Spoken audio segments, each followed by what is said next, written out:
ఒక ప్రశాంతమైన ఉదయం. బాల్కనీలో కాఫీ తాగుతూ స్వప్న మొబైల్ని చూస్తూ కూర్చుంది. అప్పుడే ఫోన్ మోగుతుంది. చూస్తే అది unknown number. Swapna call lift చేసింది. అవతలి వ్యక్తి చాలా ప్రొఫెషనల్ వాయిస్లో, madam, your parcel has been seized with passports and narcotics అన్నాడు.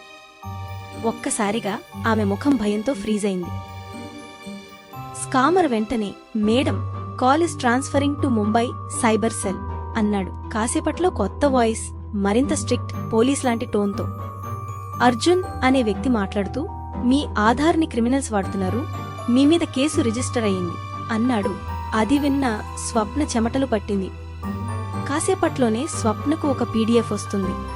అందులో ఫేక్ ఎఫ్ఐఆర్, సీల్, సిగ్నేచర్ ఏదీ తేడా కనిపించదు. అన్నీ రియల్గా అనిపిస్తాయి. మీరు నిర్దోషి అయితే వీడియో వెరిఫికేషన్ చెయ్యాలి అని చెబుతూ వారు స్కైప్ ఐడి పంపారు. స్క్రీన్లో పోలీస్ యూనిఫారంలో వ్యక్తి వెనుక ఈ సిబిఐ యాంటీ నార్కోటిక్స్ సెల్ బోర్డుంది. మరోవాడు ఫేక్ కేస్ ఫైల్ టైప్ చేస్తున్నాడు. అది చూసిన స్వప్న పూర్తిగా నమ్ముతుంది. మీ డబ్బులు డ్రగ్ మాఫియాలో వాడబడినట్టు అనుమానం ఉంది. మీరు సేఫ్ అకౌంట్కి వెంటనే పంపాలి అన్నాడు. 2 రోజుల్లో ఎఫ్డీలు బ్రేక్ చేసింది, మ్యూచువల్ ఫండ్స్ అమ్మింది, లోన్స్ తీసుకుంది. మొత్తం డబ్బును స్కామర్ల అకౌంట్కి పంపింది. 3వ రోజు స్కామర్లు మళ్లీ డబ్బు అడిగినప్పుడు స్వప్నకు ఏదో తేడా అనిపిస్తుంది. ఆమె దగ్గరలో ఉన్న పోలీస్ స్టేషన్కి వెళుతుంది. మేడం, ఇది పెద్ద స్కామ్, మేము అసలు ఎవ్వరిని డబ్బు అడగము అన్నాడు పోలీస్ ఆఫీసర్.